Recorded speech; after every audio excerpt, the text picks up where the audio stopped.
What's up, YouTube? So we are in a little bit of a different location today. My buddy Jordan, who I've been teeing up on the channel for quite a while, we're at his place today. I think we're, in his basement somewhere, a couple 100 feet under the ground. I don't know if he's ever gonna let me out. But we're here nonetheless. He's got his nice door so that he can drive out of his basement. We're going to go over Jordan's kit today. You guys have already seen two installations, my kit and what I've been taking on this elk hunt and why. This is going to be Jordan's first time going out Colorado hunting, Sure is. cow elk, and so I've tried to give him a little bit of a heads up on what he's going to be walking into based off my very limited experience.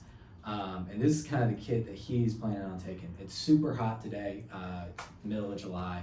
We still got a few months before we'll be hitting the hunt.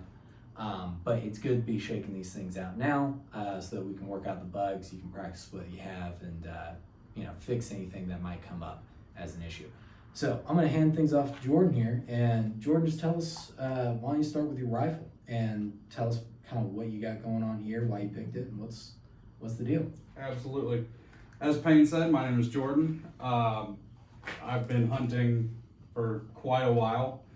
I've been hunting probably since 5 years old, and I'm almost 30 now. So, you do the math on that. It's been a while. The rifle I have chosen to take out west to Colorado is a Savage Model 110 Storm. It's an all-weather stainless barrel, synthetic stock, jeweled bolt, and it's chambered in .308 Winchester. Now, some folks might say .308 Winchester is a little undergunned for elk. And if we're talking, 1,000-pound bulls, I might agree with you, but we're talking about a cow elk hunt. So as long as you choose proper bullet selection, which for this hunt, I'm running 165 grain Federal Fusion, which is a bonded bullet. So I think you can't go wrong there. Either that or say a copper monolithic bullet. I think it's, dead nuts every time. Riding on top of this rifle, not to bounce around, but riding on top of this rifle is a Vortex Diamondback 6-24X, courtesy of Payne. Yeah, it sounds very familiar when you say it's exactly what's riding on your 300 and on your 308. I like the scope. It's a great scope. So, we're a big fan of Vortex optics here. I used to be a Loophole fan until I tried a Vortex. And for the money, you can't beat it. You really can't. Yeah, and there's only like 20 of you followers, so yeah, we're definitely not sponsored. It's no sponsors here. Just our opinion. Everything is bought and paid for, courtesy of Payne or myself. Mostly Payne. and for you viewers who have already watched like the first two installments, you know that the backup rifle we're going to be taking, it's actually a backup rifle for me and for Jordan. We probably don't need 4 rifles. No, I'm just all the way across country. Just bringing the 308. And one thing Payne may have gotten into, we are both southpaws when it comes to shooting. So all of our rifles are left-handed. So that kind of puts us in a bit of a disadvantage when it comes to choosing rifles, because not every manufacturer will make a left-handed rifle. It's getting a lot better nowadays. But used to, it was tough. Pretty much the only people you had to choose from was, Savage, and there were some Tikas out there, but I am not financially blessed. I work for a living and I've got young kids and a wife. So, everything on this table here was bought and paid for through blood, sweat, and tears. And it's, a lot of it was sourced either through, Amazon, checking out deals or something like that, or used even. Some of the stuff is used and some of this stuff was free to me. That 2 examples of that being the scope, and then these Vortex binos here. I actually won in a contest hosted by Vortex. Well, and we were at a disadvantage as far as like finding rifles and everything else, but kind of an advantage as far as like a left-handed guy finding another left-handed guy to go hunting with. Yeah. So that if somebody does have a problem, we're driving across Kansas in particular, which has the worst roads in any state I've ever been in. Sorry, Kansas. And you're good chance that you might bust up a rifle just traveling, or somebody drops it first day of hunting. it's really nice that your buddy is also rocking a rifle that isn't a discomfort for you to be shooting. Yeah, And like I said, to defend your 308 thing, the backup rifle we're going to be running is a 308 that you guys have already seen with that can on it. And, so it's not even going to be a different thing for you, really, if you have to swap to the backup rifle. A drop should be near identical, as long as I run the dope chart out for this. I mean, there might be a little bit of discrepancy, but not enough to matter, I don't think. Well, I'm going to give you the ammunition. I'm not going to make you shoot your own ammunition in the backup rifle. It's no big deal. I'm not cheap. I'm not that cheap. But I mean, the 180 grain Federal Power Shock is definitely a good option too. Like you're running out of the 300, that's snoozy around there. And I like the fact that you're like, you're going a little bit lighter, a little bit flatter shooting. Yeah. I've just always liked something really. I've liked heavy things from the beginning, as far as round goes. You always shoot the heaviest for caliber. I tend to lean a little bit lighter and maybe err on the side of speed. If it makes contact, they die. That's the things. Like I like the effectiveness of like a heavy round or heavy arrow, heavy broadhead. Yeah, absolutely. Like well, yeah, we both sit firmly on that fence. But anyway, so continue on. But yeah, so that's the rifle. Left-handed Savage 110 Storm and 308 Winchester. This is my one rifle to do it all. An elk hunt for me is a once-in-a-lifetime opportunity. So when I bought this rifle, I wasn't thinking, okay, I'm only going to use this for elk. This is my deer, pig, you name it. I've hunted this with it, or will hunt it in the future. So we got a pronghorn antelope hunt coming up, hopefully in the next calendar year, and this is rolling right along with me. So that's the rifle. We'll go ahead and set it out of the way. Next thing I was gonna put it on the table. Oh, that's fine. Yeah, we can do that. Treat it with some respect. Yeah. So next thing we're gonna roll right into is the backpack. Now this is another one of those things that I have to be very mindful of my budget. This backpack came in right around a little over $100. I think it was close to $150 on Amazon. Is it the best backpacking rifle? Backcountry rifle or backcountry rifle hunting backpack? Probably not. Will it suffice on this truck hunt we're doing? Yeah, I think so. It's got a built-in meat hauler, all the storage you could ever need, and then some.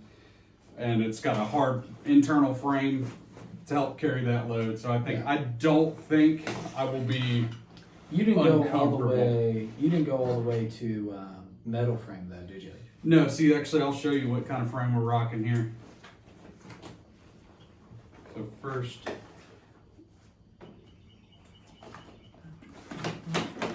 I like steel chainsaws. That's why this shirt is here. Yeah, man, I've used steel equipment just about my whole life, and it won't let you down. So this is an aluminum frame.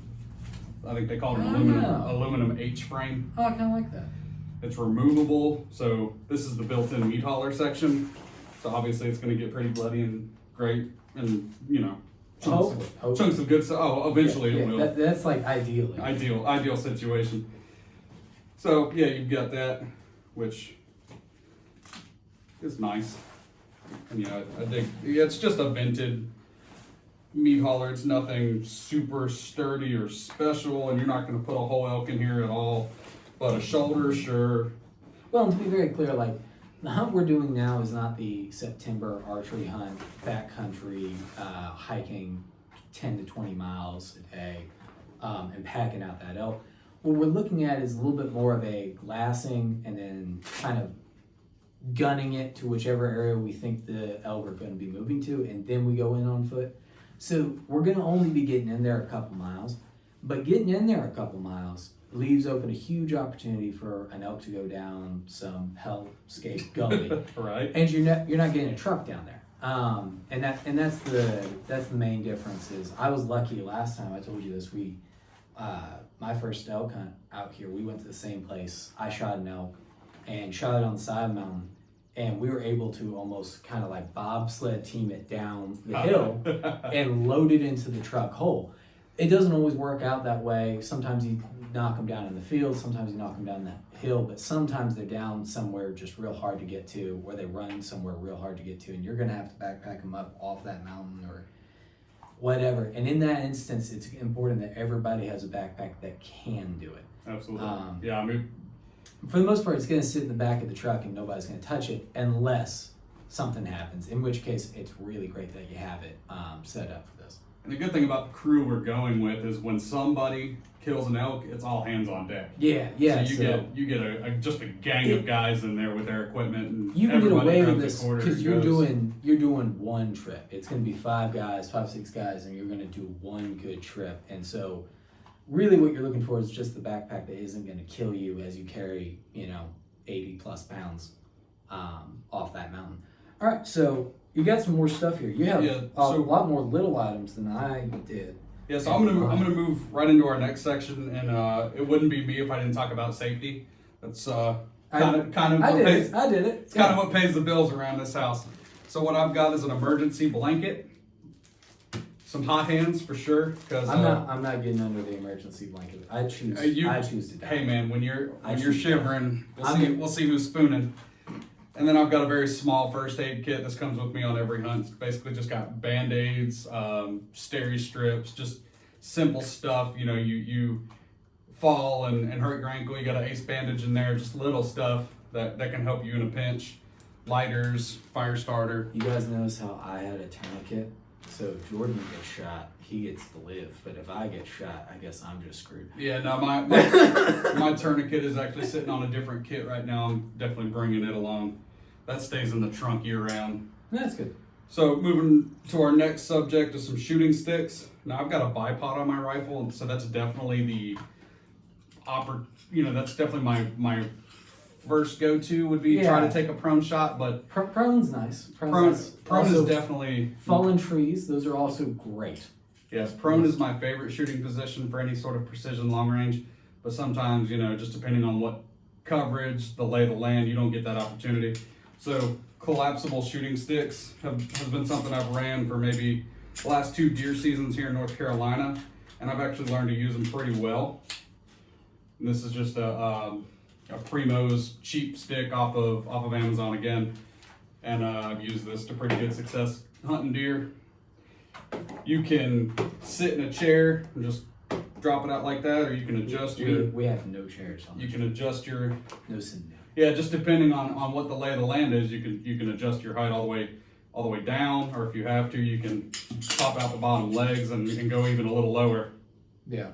But yeah, these sticks are pretty cool.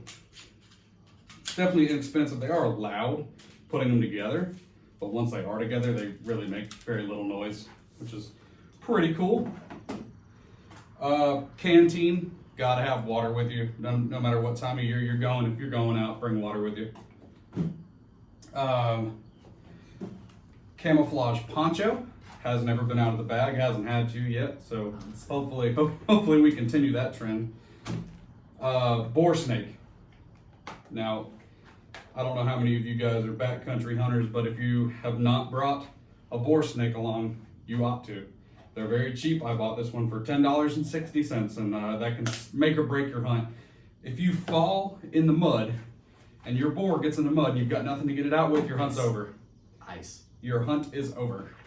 So we're going to Colorado in December, so our problem is going to be ice, snow. Well, really, it's going to be condensation. Yeah. Forming from getting in warm cars out into the cold, into the warm cars again. Keeping the rifle barrel dry is a big part of it. And you can do little things like tossing tape over the end of the barrel. Yeah, I was just about to touch on that. It can only it's only doing so much. Really, when you're in these conditions, I know a lot of people don't clean their rifles every day, right after every shoot or every month or whatever your thing is. But on a hunt like this where you're really taking it out into the elements, I find it useful, and I'm sure you do too. Once you get back home, or back wherever you are, kind of unload the gun and just get, run a snake through it, run a claw through it, do something, and just kind of dry it up, clean it up, get a little bit of oil in there, so that tomorrow is as good a day as that day was. And luckily, we're all running 30 calibers. You're running your 300 Win Mag, and your 308 is your backup, and that's 308 there, so we can all use the same boar snake. Yeah. So one is covering us all, which is pretty good. Next thing I've got here is just some cheap headlamps that have seen quite the use over the years. I carry 2 because 1 is none, 2 is 1, especially when it comes to lighting. Well, and especially because, as y'all saw, I didn't pack one. So, Yeah. You can always throw one to your buddy when he forgets his or his batteries die. all right, binos. Binos, yeah. Optics. What you got? So I am running, like I said earlier in the beginning of the video, I got these from Vortex. I won a contest with them by submitting a question that they use on one of their kind of a game show sort of setup they have. It's called the the spaghetti shootouts. And I submitted a meatball question and they decided to use it and they sent me some binos. So we got the standard glass pack bino harness, and inside is the Crossfire 10x42s. And they're pretty good for, especially for free, you know. I'm not going to We are both literally running binos and scopes from Vortex. Yeah, like I said, I am a recent convert to Vortex and I'm a really big fan, mainly because I was there for it, and it was mostly that they gave him free stuff, and then he was like, "All right, I'll give it a shot." Well, also their customer service is like next level, and I'm a really big proponent of good customer service. I'm a mess, like personal, like my gun room like is never clean, and I lose stuff constantly and buy more of it. And Jordan laughs at me and makes fun of me for it. Because I'm usually the one who has to clean it up. I gave him that scope for his rifle, and no problem. Gave him the scope for the rifle. He asked for the, what is it called, a shade cover for it. I have it on. Yeah, the sunshade. If you'll bring it back over here, we can show them exactly what we're talking about. So my very first experience with Vortex Optics was contacting them to see what the part number for this sunshade was. I was gonna buy one because Payne gave me this awesome scope, but he didn't have the sunshade, and I wanted to be able to put a sunshade on there. So I emailed him, said, "Hey, what's the part number for the sunshade so I can order one?" And they said, "What's your address?" And I said, "Okay." I gave them my address. They said, "Okay, one's in the mail for you." I didn't have to pay for it or anything. So, I mean, just an excellent company. Just the fact that they have it. And you can email them with any questions and they'll get back to you. Me and a couple guys from Vortex, we talked about setup for this rifle, just and cartridge selection, just trying to figure it out because like I said, I've never elk hunted. We're sweating bullets, by the way, guys. Oh yes, for this video. It is hot in North Carolina. Putting our hearts into it for you. But yeah, they were actually one of the first ones to recommend a monolithic bullet or a bonded bullet. There you gotcha. There you go. But yeah, no, I mean, you know, full disclosure here, guys. I already told y'all I messed up with not bringing binos last time I went. Another one of the things is, you know, that sunshade for your scope. You don't really need it here in the east where we've got so much shade. And out there with the snow and everything shining, it's so bright. It could save your bacon. Yeah, honestly, you know, even bringing sunglasses. I didn't do it in my video. We didn't really do it in this video, but sunglasses too. You know, shades for your scopes, all these things. I'm bringing them this year because it's a factory. I mean, you're not going up to like the Arctic Circle or anything like that, but you are going somewhere where it is covered with snow, and you're not used to that. You're not used to that high altitude. Definitely not used to that here. That high altitude kind of sun. You know, it's a factor, and especially when you're aiming like halfway up a mountain and the sun's setting on that same mountain. Yeah, you might blind yourself. You might blind yourself with that 6 to 24 times magnification. Then the last thing I'm going to touch on is actually the newest acquisition that just came in a little bit ago. You sent me that coupon in the email for Tideway Optics, so I decided to use it on a new rangefinder. Yeah, you sent it to me and Seth, I think. Huh. There you go. I'm a good guy. And I needed to upgrade my rangefinder game. I've been bow hunting since I was 17 years old, and I've been using a very inexpensive rangefinder for that was given to me by one of my golfing buddies. And it's been working. I mean, when you only shoot out to 30, 40 yards in the woods, you know, cheap will work. But when you're starting to talk about it... Does that recharge? Yeah, so actually it's a USB charge. So it doesn't actually take a battery. Well, I mean, it's got a battery, but not like a AA, AAA. Yeah. You just plug that B into with your USB or USB-C charger and it charges up. But yeah, this is inexpensive, but really, really good. Definitely better than what I was using. But this is the Tideway HR F700. Plenty of reviews out there already on that, so I'm not going to really get into that here. But we are going to be filming a long range video probably next weekend. We're going to go and do a little bit of long range shooting in preparation for this trip. Hopefully, if I get my butt in gear for it, we will videotape it and show you guys what we're kind of doing out there just to kind of get ready. I'm looking forward to trying that out because I have a couple of them. They're nice. I got one from Vortex. I've got another one from, I think, Bushnell, somebody like that. And none of mine recharge. I'm just, praying that I need it one day when that battery dies. So, yeah, that's really cool. And that's one thing about batteries. They don't like cold, and they don't like really hot. And we have really hot here in North Carolina, and where we're going is really cold. So. Yeah. I think in addition to what we're taking, I think we'll probably toss a couple spare rechargeable batteries. Yeah, bring those battery packs that we can take hunting. Yeah, for hog hunting. And then what I'm gonna do for this rangefinder and my cell phone as well is bring my car charger. And when we're in the truck, chilling out for a minute, just charge it up. Great thing about this trip, we're taking my truck, so we'll load it up with all of our little personal gear that we didn't think about, as we're doing these videos in July and it's hot. Yeah, we're not thinking about cold weather hunts We right are now. so not going into cold weather gear or like clothing right now because I will die. But you can see behind us, I've got my ghillie top and a raincoat. I mean that's what we're thinking about now because we're getting into about to be in September bow season. So yeah, September 9th we get to start chasing whitetails. But yeah, we will keep you guys up to date. I don't have anything else. Do you have anything else? No, we're good. Well, thank you guys so much for watching. Thank you. We're getting up there on the followers, and that's really, really exciting and encouraging. It's nice to know somebody is actually watching the videos. And all the views are super positive. We got a lot of likes, and the comments have been really positive. So thank you guys so much. Please like and subscribe. It's a huge help. My buddy here, Jordan, he is debating back and forth whether or not to do a YouTube video, trying to figure out what he's going to do on it and how. Please do your best to encourage him through this video and try and get him. I'm telling you, it's tons of fun and it's great to do. Oh, yeah, I'm very passionate about a lot of things. You can see over here just behind to Payne's right or left, whichever way you're looking at it, is my reloading press. So if you like him a lot and want to see more of him, remember to like, follow, comment how much you like him. And if you really don't want to see him anymore, remember to like and follow. And then comment how much you don't want to see him. Leave your dirty comments in the bottom. We'll read them. And I'll take videos specifically for you where I cut him out of frame. So please tune in for next time. Thank you guys so much. Y'all have a good one. See you next time.